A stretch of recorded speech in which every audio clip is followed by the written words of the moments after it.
Network बनाने के लिए क्या करना पड़ता है? तो नेटवर्क बनाने के लिए दोस्तों 4 तरीके हैं। कोई नई बात आपको नहीं बताऊंगा आज मैं, कोई नई बात नहीं बताऊंगा, ऐसी कोई बात नहीं बताऊंगा कि जो आपने किसी भी ट्रेनिंग में आपने नहीं सुना होगा, किसी मीटिंग में नहीं सुना होगा। मैं इतना ही जानता हूं कि नई बातों से दुनिया नहीं बदलती है। जो चीजें आपने इससे पहले सुनी हुई होंगी, बस उन चीजों को मैं खाली आपको याद दिलाने की कोशिश कर रहा हूं कि जिन चीजों को करने से सच में बनता है, इन चीजों को मैंने किया है, इन चीजों को हम जैसे ढेर सारे लोगों ने किया है जो आज की तारीख में डायमंड हैं। और ये चीजें अगर आप करना शुरू करते हैं तो ये चीजें आपके साथ भी होना शुरू होती है। नेटवर्क बनाने के 4 तरीके हैं। पहला तरीका, नेटवर्क बनता कैसे है? जो भी व्यक्ति आपकी टीम में जुड़ता है, जो भी व्यक्ति आपकी टीम में जुड़ता है, जुड़ने के 24 से 48 घंटे के भीतर उसका FIM जरूर कीजिए। FIM का मतलब फर्स्ट इंफॉर्मेशन मीटिंग। क्योंकि पहली मुलाकात में अगर आपने शुरुआत में जो व्यक्ति आपकी टीम में जुड़ रहा है, अगर शुरुआत में मान लो कोई बीज है, बीज, अगर उस बीज को अगर आपने बराबर सही तरीके से अगर केयर अगर नहीं किया तो बीज को नष्ट होने में टाइम नहीं लगेगा। तो जो नया व्यक्ति आपकी टीम में जुड़ा हुआ है, आपको पता नहीं कि उस बीज के भीतर कितना बड़ा पेड़ छुपा हुआ है, उस बीज के भीतर कितने कितने सारे फल छुपे हुए हैं, कितने सारे फूल छुपे हुए हैं।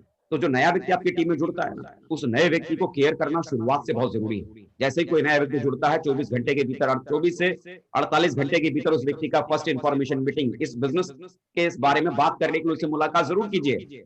इस बिजनेस में उस व्यक्ति को क्या करना है उसके बारे में समझाइए, क्या नहीं करना है उस व्यक्ति के बारे में उस व्यक्ति को समझाइए। उस व्यक्ति के साथ बैठकर वही उसके घर में उस FIM मीटिंग में ही उसके साथ बैठकर 50 का, 100 का, 125 का, 200 आदमी का लिस्ट बनाइए।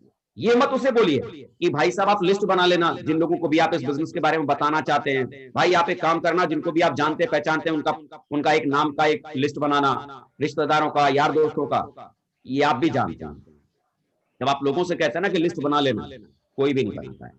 लिस्ट बनाने के लिए मत बोलिए, उस FIM मीटिंग में बिजनेस के बारे में समझाइए, बिजनेस के बारे में उस FIM मीटिंग में क्या करना चाहिए, उस व्यक्ति को क्या आगे नहीं करना चाहिए, वो सारी डिटेल बताने के बाद उसी FIM मीटिंग में लिस्ट बनवाइए। चाहे भले उस FIM मीटिंग में 50 आदमी की लिस्ट बने, 50 आदमी की लिस्ट बनाने के बाद तुरंत उस लिस्ट के ऊपर काम करने की शुरुआत करना आपको बहुत जरूरी है। शो द प्लान देने की शुरुआत करिए, लोगों को से टाइम लीजिए, इन्विटेशन लीजिए, प्लान दिलवाइए। और ये प्लान देने के बाद आप भी जानते हैं कि एक व्यक्ति को प्लान देने के बाद कोई भी व्यक्ति पहली मुलाकात में जुड़ता नहीं, पहली मुलाकात में कोई भी नहीं जुड़ता। जो अच्छे और काम करने वाले लोग जो होते हैं वो कम से कम 7-8 मुलाकात के बाद ही जुड़ते हैं, 7-8 मुलाकात के बाद ही जुड़ते हैं। तो एक बात तो समझिए, आप कितना अच्छा प्लान देते हैं, आपके प्लान की वजह से कोई भी नहीं जुड़ता, बल्कि प्लान देने के बाद कितनी ज्यादा बार आप लोगों से मुलाकात करते हैं, आपकी उस मुलाकात की वजह से लोग जुड़ते हैं, फॉलोअप की वजह से लोग जुड़ते हैं। अगर आपकी टीम में अगर आप प्लान दे रहे हैं और फॉलोअप अगर समय पर अगर नहीं कर पा रहे हैं तो रिजल्ट आपके पास नहीं आएगा। आप अगर चाहते हैं कि आपके पास में रिजल्ट आए तो प्लान देने के बाद जो आपकी मुलाकात जो उस व्यक्ति से होनी चाहिए 48 घंटे के भीतर दूसरी, अगली मुलाकात, फिर 48 घंटे के भीतर, फिर उससे अगली मुलाकात 48 घंटे के भीतर, फिर अगली मुलाकात 48 घंटे के भीतर। रिजल्ट जो क्रिएट होता है वो फॉलोअप से होता है, रिजल्ट प्लान से नहीं होता। हो सकता है कि किसी व्यक्ति का प्लान बहुत खराब हो, बहुत ज्यादा अच्छा प्लान ना दिया हो, लेकिन वो फॉलोअप करने में एक्सपर्ट हो, मतलब प्लान देने के बाद 10-12 बार लोगों से मुलाकात करने की ताकत रखता है, वो हिम्मत रखता है। तो जो आदमी बहुत अच्छा प्लान देना जानता है लेकिन एक ही बार प्लान देता है, दोबारा मिलने के लिए नहीं जाता, उसके पास में रिजल्ट गिनती के होंगे, गिनती के। लेकिन जिस आदमी का प्लान बहुत अच्छा नहीं है, एक एवरेज टाइप का प्लान दिखाता है, सो मतलब नॉर्मल एक प्लान दिखा लेता है, लेकिन वो 10 से 12 बार फॉलोअप करने की ताकत रखता है। बिलीव करें, जिस व्यक्ति का प्लान सही नहीं है ना, ठीक से प्लान जो दे नहीं पाता, लेकिन 10-12 बार लोगों से मुलाकात करना जानता है, करने की ताकत है, उस व्यक्ति के पास में रिजल्ट ज्यादा होगा। यहाँ प्लान देने से रिजल्ट नहीं आता, प्लान देने के बाद आप कितनी बार लोगों से मुलाकात करते हैं, आपके फॉलोअप की वजह से रिजल्ट आता है। नेटवर्क बनाने के लिए दोस्तों ये 4 चीजें हैं। जो नया व्यक्ति जुड़ता है उसका FIM कीजिए, लिस्ट बनाइए, प्लान दिखाइए, फॉलोअप कीजिए, यही टेक्निक है। इसके अलावा और कोई तरीका नहीं नेटवर्क बनाने का। अगर आप ये सोचते हैं कि आपके अपलाइन कोई जादू चलाएंगे, कोई मंत्र आपको सिखाएंगे और उस मंत्र को आप बोलेंगे और आपकी टीम बनके तैयार हो जाएगी, तो मेरे यार कोई भी मंत्र नहीं, कोई भी जादू नहीं। यही तरीका है, यही तरीका है, यही तरीका है, यही तरीका है। इस तरीके को अगर आप आजमाएंगे तो आपकी भी टीम बनेगी, और इस तरीके को अगर आपकी टीम आजमाएगी तो आपकी टीम के साथ भी टीम बननी शुरू होगी। तो सबसे पहला काम क्या करना जरूरी है, टीम बनाइए। और टीम बनाने के लिए क्या करना पड़ेगा, डेली प्लान दिखाइए, डेली प्लान दिखाइए, टारगेट बना के चलिए। अगर आप पार्ट टाइम में बिजनेस कर रहे हैं, अपनी नौकरी को करते हुए, अपनी दुकान को चलाते हुए, तो गोल बना के चलिए कि डेली अपनी नौकरी को करते हुए, डेली अपने दुकान को चलाते हुए 2 प्लान तो मैं रोज करूंगा, 2 प्लान तो मैं रोज करूंगा। और अगर आप फुल टाइमर हैं कई सारे लोग बोलते हैं कि सर हम फुल टाइमर हैं, और उनसे पूछो कि दिन भर में आपने कितने प्लान दिए, तो वो क्या बोलते हैं कि सर 1 प्लान हुआ, सर 2 प्लान हुआ। तो अल्टीमेटली 1 और 2 प्लान क्यों हो पाया? क्योंकि आपके पास में अगले दिन की प्लानिंग नहीं है कि जब आप सुबह उठेंगे तो आपको जाना कहाँ है। आपका एक रूटीन होना चाहिए डेली। एक सक्सेसफुल आदमी वो आदमी होता है जिसके पास में डेली अपना एक रूटीन होता है कि मुझे क्या करना है, नेक्स्ट डे जब मैं सुबह उठूंगा तो मुझे क्या करना है। आपको यह तय करना पड़ेगा कि आप अपनी लाइफ में क्या बनना चाहते हैं, सक्सेसफुल या अनसक्सेसफुल।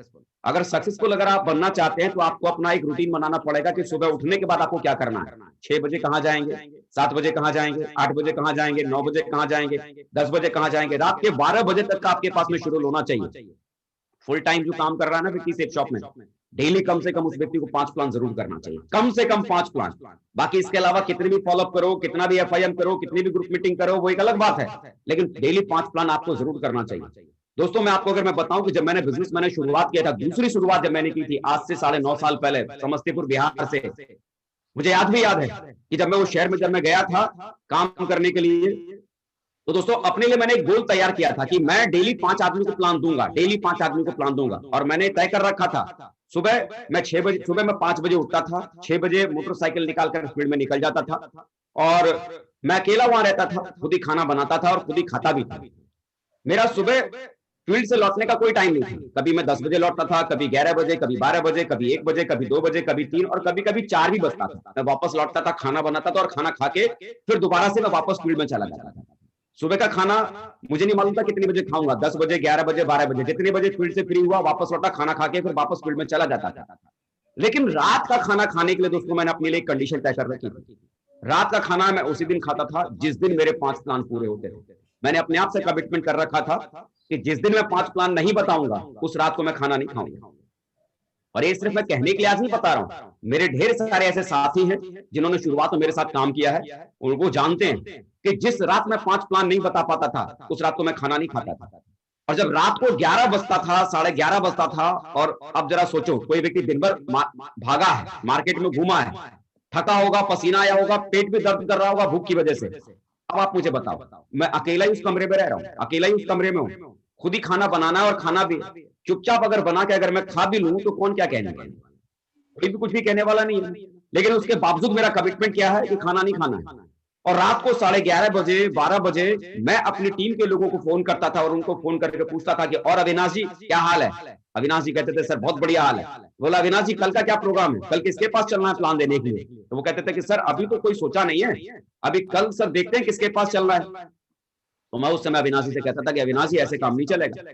बोला अविनाश जी कुछ भी हो, कल मुझे आपका एक व्यक्ति का प्लान देना है, ऐसे अगर हम काम करेंगे तो कैसे काम चलेगा। अविनाश जी हर हाल में इस सप्ताह में आपका 1000 रुपए का चेक निकलवाना है, कुछ भी करके 1000 का चेक बनाना है। और अविनाश जी मुझको पता नहीं, कल मुझे आपका एक व्यक्ति का प्लान देना है, आप मुझे बताओ कल किसके पास आप मुझे लेके जाओगे। और ऐसा रात को सोने से पहले 10 से 12 लोगों को मैं फोन करता था और ऐसी बातें मैं उनसे करता था। अगर किसी व्यक्ति ने अगर मुझे फोन करके जवाब नहीं दिया तो फिर से मैं 10 मिनट बाद उनको फोन करता था कि हाँ अविनाश जी बताया नहीं कल कहां लेकर चल रहे हो। अरे सर मैं तो भूल गया था, वो स्टेशन पर ट्रेन पास कर रही थी तो उनको लाइन दे रहा था, सिग्नल दे रहा था, अब ये भी मैं फोन करता हूं सर। अब मुझे बताओ मेरा फोन दोबारा कटा तो सामने वाला व्यक्ति क्या करेगा, किसी ना किसी को फोन करेगा, किसी ना किसी से बात करेगा, समय सेट करेगा। अब आप मुझे बताओ सोने से पहले अगर मैं 10 से 12 लोगों को फोन कर रहा हूं और उनसे मैं बोल रहा हूं कि कल मुझे आपका प्लान देना है, कल मुझे आपका प्लान देना है। अब 10 से 12 लोगों को अगर मैं फोन करूंगा तो क्या लगता है अगले दिन के लिए मुझे 5 से 6 लोगों को प्लान देने के लिए मुझे टाइम मिल जाएगा कि नहीं मिल जाएगा। और डेफिनेटली मुझे नेक्स्ट डे 5 से 6 लोगों का प्लान देने के लिए मुझे मिल जाता था। अब आप मुझे ईमानदारी से बताओ क्या मुझे अविनाश जी के 1000 रुपए के चेक की चिंता थी क्या? सच कहूं ना, नहीं, मुझे अविनाश जी के 1000 रुपए के चेक की चिंता नहीं थी। मुझे चिंता सिर्फ इस बात की थी कि आज मैं भूखा सोया हूं, कल मुझे भूखा किसी भी कीमत पर नहीं सोना है। सिर्फ कल के खाने का इंतजाम कर रहा था, 5 से 6 लोगों का प्लान मुझे देना है, सिर्फ कल के खाने का इंतजाम कर रहा था। जब मैं लोगों को प्लान देने के लिए जाता था तो इस बात की परवाह नहीं करता था कि लोग मुझ पर हंसेंगे, मजाक उड़ाएंगे या मुझे हाँ बोलेंगे या ना बोलेंगे। मुझे मतलब नहीं था, मुझे मतलब सिर्फ किस बात से था, मुझे प्लान देना है और प्लान देने के बाद लगातार मैं लोगों का फॉलोअप करता था। अब जरा मुझे सोच के बताओ, अगर कोई भी व्यक्ति डेली अगर 5 प्लान अगर बता रहा है, कोई फुल टाइमर अगर काम कर रहा है और डेली 5 आदमी को प्लान बता रहा है तो महीने में कितने दिन हो गए? 30 दिन। 30 दिन अगर 5 आदमी का रोज प्लान तो महीने में 150 प्लान। अब 150 प्लान अगर कोई आदमी अगर करता है और 150 प्लान के बाद लगातार उनका अगर कोई व्यक्ति फॉलोअप अगर बराबर टाइम से अगर करे तो क्या लगता है मेरे यार, 150 आदमी का प्लान देने के बाद लगातार फॉलोअप करो तो क्या लगता है 15-20 लोग भी उसमें से नहीं जुड़ेंगे? जी सर। डेफिनेटली जुड़ते हैं, और मेरे साथ जुड़ते हैं तो बिलीव कीजिए, जिस दिन से मेरा पहला चेक बना है उस दिन से लेकर आज तक की मेरी लाइफ में ऐसा कोई सप्ताह नहीं गुजरा है जिस सप्ताह मेरा चेक नहीं बना। वजह, फील्ड में कोई काम करे ना करे, मैं फील्ड में काम करने के लिए तैयार हूं। आपके ऊपर डिपेंड करता है कि आप अपनी टीम को क्या सिखाते हैं। अगर आप अपनी टीम को सिखाते हैं कि सुबह से लेकर रात तक काम करना चाहिए, तो लोगों को सिखाने से पहले आपको सुबह से लेकर रात तक फील्ड में रहना पड़ेगा। अगर आप चाहते हैं कि आपकी टीम डेली 5 प्लान फील्ड में रहकर करे, आपको करना पड़ेगा। मैं अपने पास में शुरुआत में एक पॉकेट डायरी रखता था, सुबह 6 बजे कहां जाना है मेरा टाइम सेट, 7 बजे कहां जाना है मेरा टाइम सेट, 8 बजे कहां जाना है मेरा टाइम सेट, 9 बजे कहां जाना है मेरा टाइम सेट। मेरा पूरा टाइम शेड्यूल मेरे एक पॉकेट डायरी में रहता था, और बराबर उस पॉकेट डायरी से लेकर सुबह से लेकर रात के 12 बजे तक अपने अपॉइंटमेंट को मैं फिक्स करके रखता था। अगर सेम डे मेरी टीम से अगर किसी व्यक्ति ने अगर समय मांगा कि सर प्लान देना है या फॉलोअप करना है, मेरे पास समय नहीं होता था। मेरे यार मैं ज्यादा नहीं कहता, कम से कम एक दिन का रूटीन बनाकर तो काम करने की शुरुआत करो, क्योंकि सक्सेसफुल लीडर वही होता है जिसके पास अपना रूटीन होता है, काम करने का एक पर्टिकुलर एक रूटीन होता है। अगर आपके पास आपका रूटीन नहीं है तो चाहे कितनी भी मेहनत कर लो, आपके पास कभी कभी रिजल्ट आएगा और कभी रिजल्ट नहीं आएगा, आपका कभी चेक बनेगा कभी नहीं बनेगा।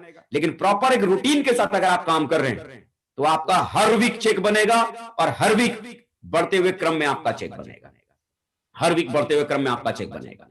तो नेटवर्क बनाने के लिए क्या करना पड़ेगा? ये चार चीजें जो आपने हर फ्राइडे की ट्रेनिंग में आपने सुना है, हर मीटिंग में सुना है, हर ग्रुप मीटिंग में सुना है, आपके अपलाइन ने भी बताया है, मैं भी वही बता रहा हूं। यही तरीका है टीम बनाने का, यही तरीका है टीम बनाने का, यही तरीका है टीम बनाने का, और यही तरीका है टीम बनाने का। इसके अलावा कोई दूसरा तरीका है ही नहीं।